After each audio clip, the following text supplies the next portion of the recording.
Hello, everyone, and welcome back to Local Liberty. This is Brian and Shane.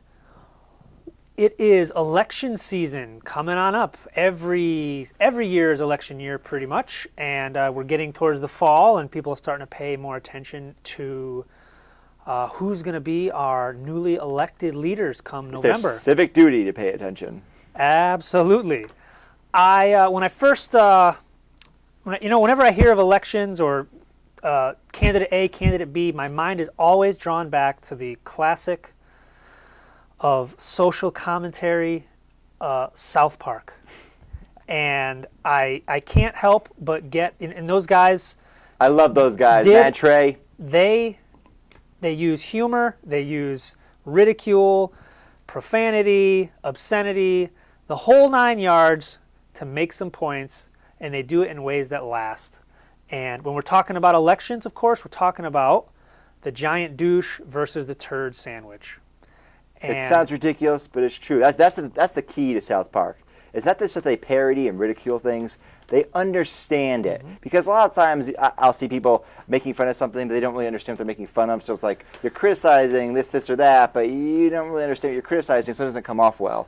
South Park, they know their stuff. They understand these topics, and they make it ridiculous, and they make it amusing. But the reason why it works as political commentary, as social commentary, the reason it works is because they understand it. Because they've done their research, they've done their homework. This isn't just some dudes making jokes. It's dudes making jokes to tell you something, to inform you, to educate you about an issue. Yep. So we've done some other shorts about stock market, about basically walking down the same path and getting beat up over and over again, and how many times do you expect a rational adult to go through that? There's an awful lot of similarities to the election process.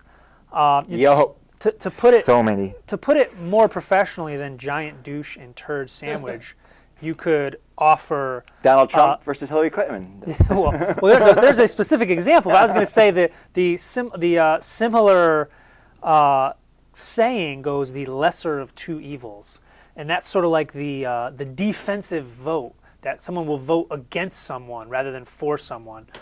I hate that concept because the candidate themselves does not take the vote as, oh, he's voting for me because they don't like the other candidate. No, he takes that vote as an endorsement of his policies. By voting for the lesser of two evils, you are thus endorsing the policies of that person. That's how it's taken.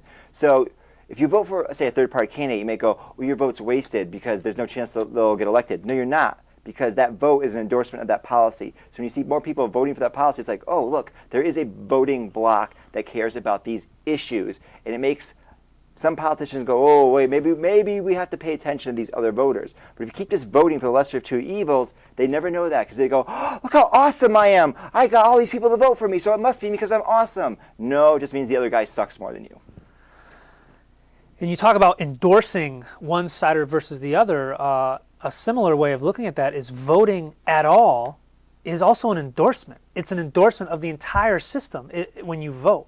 And there's an implication that you're going to, if you were to vote for, say, if you're in your chess club and you're going to vote on what color your uniforms are going to be, there's a understanding that if your side loses the vote, you're going to accept the outcome. That's an implied contract, if you will. I know we love that concept. An implied aspect of voting. So I'm not saying that voting is something that people shouldn't do or it's a horrible idea, but just the mere fact of voting implies some sort of participation and acceptance of the system. And I have no problem with people that decide, you know what, none of these folks are worth my vote and this system's not worth my vote, so I'm not voting.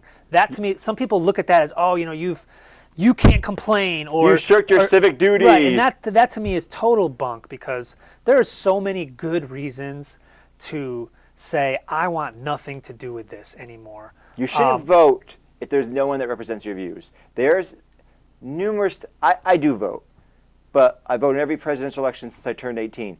But when I go down that ticket, and I'll get to some office, I'm like, I don't even know what this office is. I don't vote for that because I don't know who represents my views. So I will leave things blank Or maybe there's only just two votes. There's the turd sandwich and the what's the other one? The Giant douche. And the giant douche. And I won't vote for either of them. If they don't have a candidate that can at least somewhat represent my views, then sorry, it's not going to happen. And Democrat, Republican, just no way.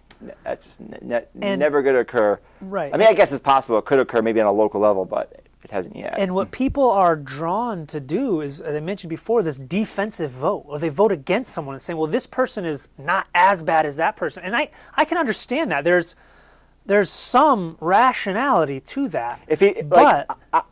Some people ask, like some people say they're a one-issue voter. If there was a candidate out there that was like, say, really, really against the drug war, there isn't. But if there was, well, at least not currently, but if there really, really was a strong candidate out there and they had some other views I didn't like, and I'm like, well, I would vote for them because this issue is so important to me. So some people do that. It's like, oh, this issue is so important, and they're better on, like, abortion as a classic example. This is a very divisive issue, and people will vote on the pro-choice versus pro-life candidate. They will do that, even if the other issues, I don't even care. So that does sometimes happen. I can understand that if it's really important to you, but for most people, that's not the case. Most people, it's just nebulous, they're kind of worse, better. And you know, we run our society partially off of the concept of majority rule. We've been averaging somewhere around 50% voter participation rate, 50, 60% in the national elections for a while. We're at like, what, 20% maybe in the local races, 20, 30%. And when we vote for the budget, it's like 10%. So what people should pick up on, and what a lot of people don't pick up on, is when you have 10% of the people voting for something in a town, does the concept of majority rule still apply? We're nowhere near talking about majorities. When you have, 10% of the people voting and it's a split vote, that means 5% of the people enacted some law or some budget that's going to apply to the other 95%. Now you could say, oh, well, those 95% or those 90%, well, they're just lazy and they didn't vote. Or maybe they just felt completely unrepresented, or maybe they felt disenfranchised, or maybe they're deliberately choosing to, in some small way, delegitimize a system that they don't agree with. I agree with people that that don't want to legitimize the system, so they don't vote. I agree with people that don't vote because there's no candidate that represents my views. But there is a candidate that represents your views. I really think that you should vote. I think, again, I understand that the system, you don't like the system, but right now that's the system we have. And if you make change within the system, it's better than not. Right. If there's somebody that you feel is going to move the needle, in the direction that you want it to go, then by all means vote for them. But I've seen people that say they like this person, and then, wait, did you vote? Oh, no, I didn't go out. Right. Well, that's, yeah. I mean, if there's somebody that you think is going to move things in the direction you want them to go, then by all means vote for them. You vote every day in a million different ways of our lives. You vote for Walmart when you go to Walmart instead of Home Depot. So the concept of voting as in expressing your preferences and demonstrating your values, that's not a bad thing. But don't feel obliged to participate in a system that is wholly unrepresentative to you. And if you're stuck between terrible choice A and terrible choice B, as presidential elections almost guaranteed will always end up being, senatorial elections may be the same thing, don't feel like you owe somebody something by adding your own vote, your own legitimacy to this system. You're hurting yourself now by doing that, because again, you're endorsing those policies. The candidate takes as, look, hey everyone, I'm so awesome. I got all these people to vote for me. They must like my plan X, my plan Y, my new tough on crime bill, my new this, my new that. Don't do that. Don't support them.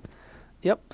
So we'll get into this a lot more in some other segments when we have some more time, but just real quick for somebody to think about, just look back quickly at the history of who's been running our country, and you have flip-flop pretty much between R versus D, liberal versus conservative, left versus right. It flips, it flops, it flips, it flops, it flops, it flaps. And what changes? Has any fundamentally meaningful changes taken place over time in our government? Now, when I say change, I don't mean the government ratcheting on a new power unto itself. I don't mean the the level of authoritarianism increasing. That's not the change I'm talking about. That is a continuation of a trend. That's a non-change. Well, I think So- there's been some changes on certain social issues that are legitimate change. Obviously, slavery you would say was a big one with the governments decided to get rid of that. But other changes, like I'm pro-choice, so I'm fine with Roe versus Wade. But, you know, it's few and far between. Like we disagreed on the gay marriage issue, so I think you could argue there's some changes that were actually pro-freedom. But again, it's always few and far okay, yeah. I between. mean, And then there's always another side of it where it's like pro-authoritarian. So it might be so you can get more freedom here and less freedom here. The pro-freedom changes that you're talking about always come in the form of freedom granted by the state, which really isn't freedom, true freedom. So yes, there have been, and I think a lot of these things are basically the effect of throwing people a bone. Of say, yep, you know, we'll throw you a bone here, we throw you a bone there, but don't forget who your daddy is. Your daddy is Uncle Sam. I have a hard time arguing with you, Brian, because that's kind of like that's what it is. Yep. So we will get into that more. I'm sure we'll be talking about election season again as things wind up. So Donald Trump says more stupid shit. Stay tuned. Right. It is going to be an interesting one. That is for sure. It always is. But just think about long term, as I was getting at before. Go back in history and think about, you switched from left to right and back and forth, and we're going to do it one more time.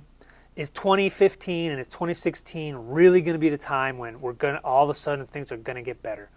It's okay to acknowledge that doubt that's lingering deep inside you. All right. Thanks everyone for listening. You can find us out on Facebook and YouTube at Local Liberty, as well as Charter Thursday nights and localliberty.org. And make sure to subscribe to the YouTube channel to get more Local Liberty content. As soon as it gets put on YouTube, boom, it's right in your subscription. And like us on Facebook. Click that thumbs up. Thanks Thank you very much. Have a good night, guys.